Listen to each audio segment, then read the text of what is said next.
សម្រាប់អ្នកដែលគាត់ចូលចិត្តញ៉ាំជាបង្គាឆៅអីប្រកាសជាមិនដែលរំលងទេមួយមុខនេះណាដោយសារថាបង្គាឆៅកាលណាយើងញ៉ាំជាមួយនឹងទឹកត្រីបុកកោះកុងបែបរៀងហឹរខ្លាំងចេះទៀតណាគឺឆ្ងាញ់មែនទែនហើយជាពិសេសគឺសាច់បង្គាហ្នឹងគឺផ្អែមឆ្ងាញ់ណាស់បងប្អូនគឺយើងរើយកបង្គាណាដែលនៅស្រស់ស្រស់ហើយសម្រាប់ទឹកត្រីបុកនេះគឺយើងធ្វើឲ្យបែបរៀងដិតតិចមិនណាគឺបែបជូរប្រៃហើយផ្អែមយកមកល្មមបានហើយកុំឲ្យផ្អែមខ្លាំងពេកសម្រាប់ទឹកត្រីនេះណាចាចំពោះការធ្វើរបស់ខ្ញុំគឺអត់មាននេះពិបាកទេគឺខ្ញុំមានជាមួយនឹងសាច់បង្គាចំនួន3ខាំកន្លះការសម្អាតនេះគ្រាន់តែយើងកាត់ក្បាលវាចេញមកអស់មកបងប្អូនហើយក្បាលបង្គានេះក៏បោះចោលណាគឺយើងអាចច្នៃធ្វើមុខម្ហូបផ្សេងទៀតគឺឆ្ងាញ់ដូចគ្នាបងប្អូនចាការបកស្បកបង្គាគឺយើងបកឲ្យអស់មកយើងទុកទឹកកតុយមកបន្តិចទៅបានហើយដើម្បីឲ្យឃើញស្អាតពេលដែលយើងលាយច្របល់ជាមួយនឹងគ្រឿងផ្សំទៅហើយខ្នងវាហ្នឹងគឺយើងឆូតយកអាដីខាងលើចេញមកអស់ដូចគ្នាបងប្អូនបន្ទាប់ពីយើងបកហូតវាអស់ហើយ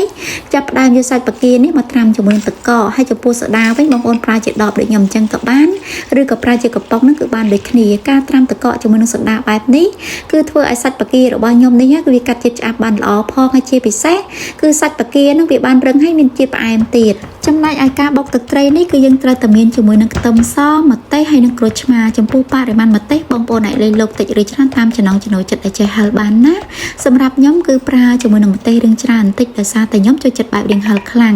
ម្ទេសនេះគឺខ្ញុំប្រើជាមួយនឹងម្ទេសអាចសាត់ផងហើយនឹងម្ទេសដៃនាងផងការបុករបស់ខ្ញុំគឺអត់ចូលចិត្តបុកឲ្យម្ទេសនឹងម៉ត់ពេកទេ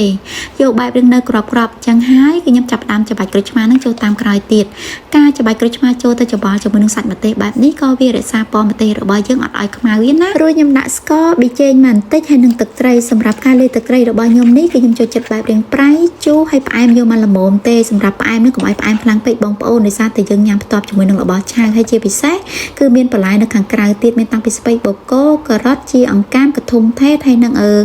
ម្រះបន្តិចទៀតទៅបងប្អូនសាច់បង្គានៅពេលដែលយើងត្រាំគ្រប់រយៈពេល15នាទីហើយគឺសាច់ឡើងល្អថ្លាមែនទែនហើយជាពិសេសក្លិនឆ្អាបគឺអត់មានសោះតែម្ដងបងប្អូនអញ្ចឹងហើយយើងស្និទ្ធក្នុងការញ៉ាំណាចានៅពេលដែលខ្ញុំត្រាំជាមួយនឹងទឹកសូដាហើយគឺខ្ញុំអត់លាងទឹកនៅខាងក្រៅទៀតទេគឺខ្ញុំយកមកច្របល់ជាមួយនឹងទឹកត្រីតែម្ដងចំពោះការច្របល់នេះប្រហែលជា3ទៅ4នាទីអីនឹងឯងដើម្បីឲ្យវាសព្វជាមួយនឹងទឹកត្រីបានល្អណាចំពោះរសជាតិនេះនៅពេលដែលយើងច្របល់ចូលសព្វជាមួយនឹងទឹកត្រីហើយបងប្អូនអើយនិយាយពីថា